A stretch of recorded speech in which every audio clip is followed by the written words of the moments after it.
Right, okay. Again. Let's talk about what happened midweek in the Champions League. Manchester City, are they about to launch a title charge?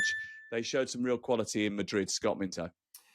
Yes, they did. And look, it's a Real Madrid side that's under pressure at the moment for sure. But to come back from 1-0 down in the Bernabeu, you have to have some, courage, as well as technique. And yeah, well done to them. I mean, look, I go back to Arsenal. What happened at Villa Park?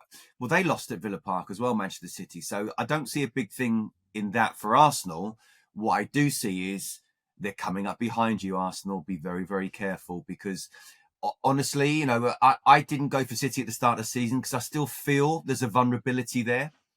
But they're looking capable now of possibly being where they were a couple of seasons ago, where they can win 6, 7, 8 on the spin. If they do, then Arsenal do need to watch out. And that's second half of the season stuff for Pep Guardiola, isn't it? I was in Germany this morning, actually. I woke up in Germany this morning before flying back to do the podcast, just to be with you two.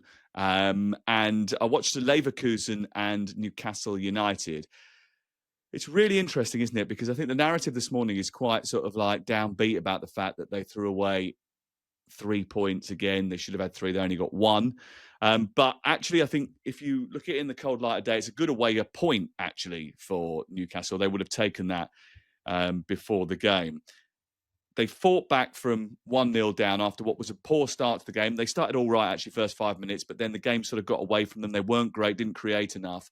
Then Leverkusen scored a spawny goal from a set piece. It's been a bugbear of Eddie Howe's that they concede far too many set piece goals. It's also been a bugbear that once they get ahead in a game, and they did brilliantly to turn it round, that they keep throwing it away with late goals. They don't hold on to the ball. They cause themselves pressure. It's a long time to, and I said this during the commentary, 75 minutes now. It's a long time to sit deep and try and defend the lead. It's not going to happen.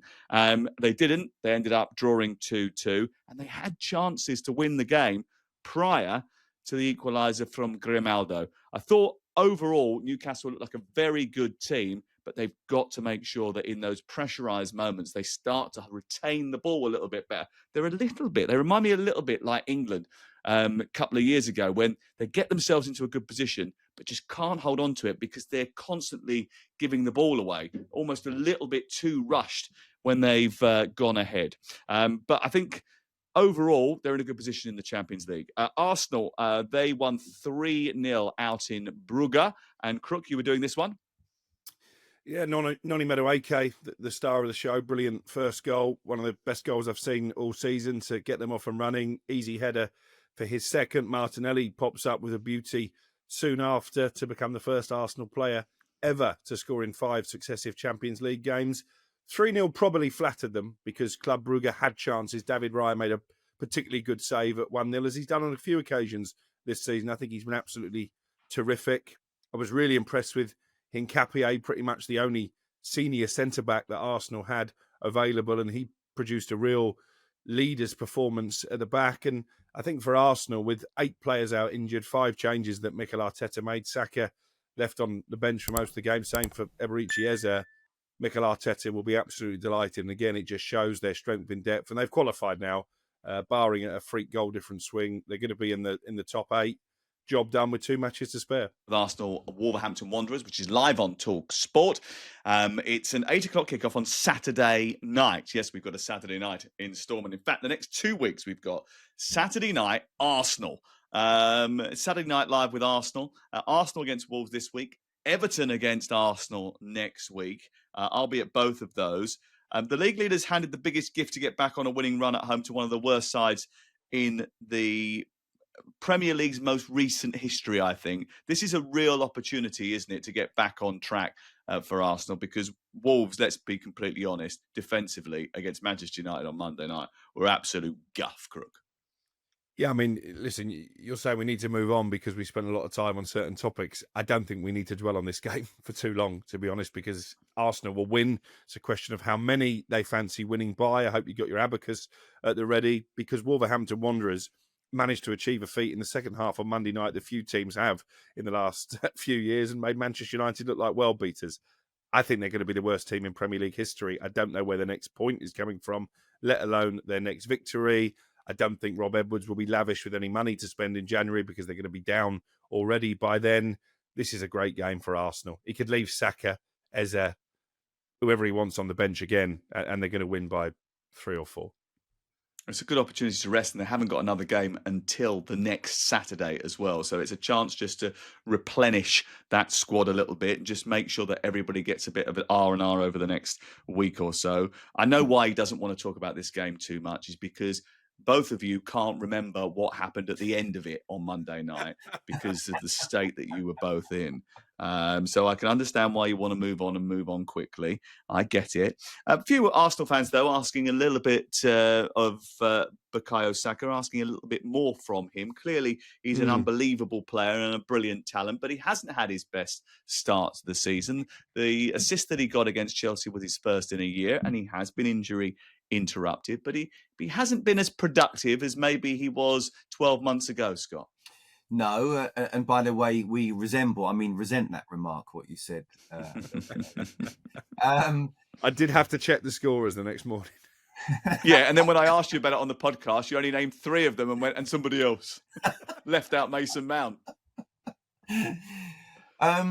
Yeah, but in a way, isn't that a good thing that Arsenal are where they are at the moment, top of the Premier League, top of the Champions League, and yet arguably their best player has still got better form to come through. What I think about Noni Madueke. I think he's a fantastic talent. I was really disappointed to see Chelsea sell him. I know it's decent money, but he's a very, very, very good player, especially if you get the best out of him.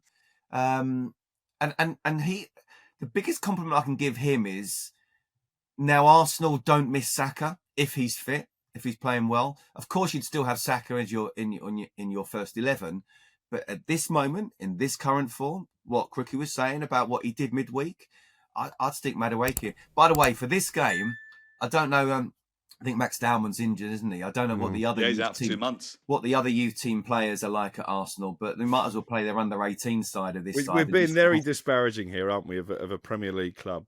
Well, you've just said you think they're going to be the worst points-wise in Premier League history. So that pretty much says everything. I was going to say, you started it.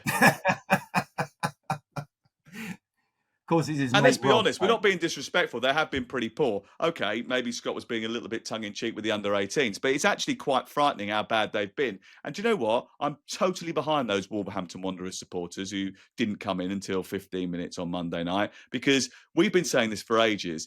The way that they have run the club, Fosun, over the course of the last number of years is actually a dereliction of duty, really. And it's almost a little bit like, it actually sums up what happened with the Chinese investment in football. They had that major sort of rush where they got loads of superstars over to China. They came in and took over a number of clubs in England, but nothing really has worked, has it? The Super League, the Chinese Super League, has never been elevated to the status to which it wanted to.